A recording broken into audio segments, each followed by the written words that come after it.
Okay, let's check this move. Queen e7 attacking that queen. What would we play here? Well, bishop g6 looks like a tempting double check, but it might not be the most incisive. Oh dear, let's stick on the engine just to make sure what the move here is. I'm tempted by bishop g6 check. It is bishop g6 check. Mate in 7 apparently. So king g7. Wow. Well, I didn't... Oh, of course, it's a discovered check. Bishop takes e8. Discovered check from the rook. Of course. So just taking there... Obviously can take the queen now. So what a massacre in the end.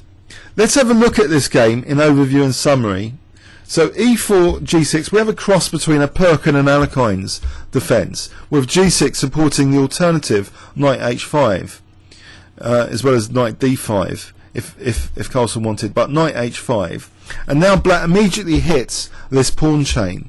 Adams, like in some variation of the Alekhine defence, is content with a small positional edge. Maybe he also wants to avoid any sharp lines, because that could be heading right into preparation. So castles, bishop g4. So white picks up the light square bishop, but black in return, for getting that knight, is intensifying the pressure on the dark squares. And Adams has to be careful now. So there's still, you know, there's a sort of controversy here of allowing this bishop to be exchanged. But if black did do knight takes f3, it'll be a long time to get more pressure on e5. It'll be very difficult to arrange. So white perhaps can potentially just rook e2 and rook e1, just intensify the pressure on the e file. So Carlsen kept the knight pair and allowed this bishop in the game later. So g5 seemed to be the most controversial move, but maybe it's a difficult position for black. If black doesn't play g5, maybe knight d7 is more solid, say. Adams does seem to have a comfortable position. Maybe he can just play queen d2, for example, and maybe bishop g5 and later even kick the knight with g4. It seems to be a comfortable position with the white pieces. So this really sharpened things up and gave some clear strategic targets for Adams. So he's prepared to give up his dark squared bishop. And now it was nice how these weaknesses were able to be exploited with this f4, because it's now also opening up the g file as another line against the black king. But he has to be careful about knight f4s.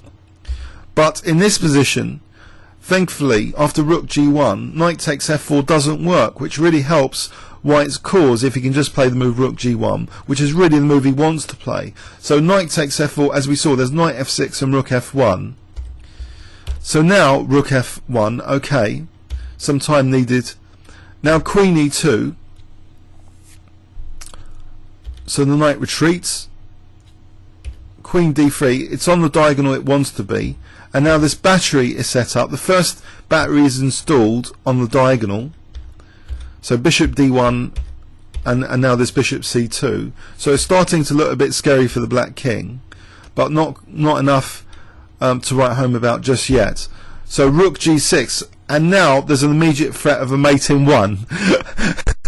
Which so nothing, it's not to do with f takes as a piece, it's just threatening mate in 1 with rook takes h6. So king h7, and now just the two rooks have formed a battery tactically as well.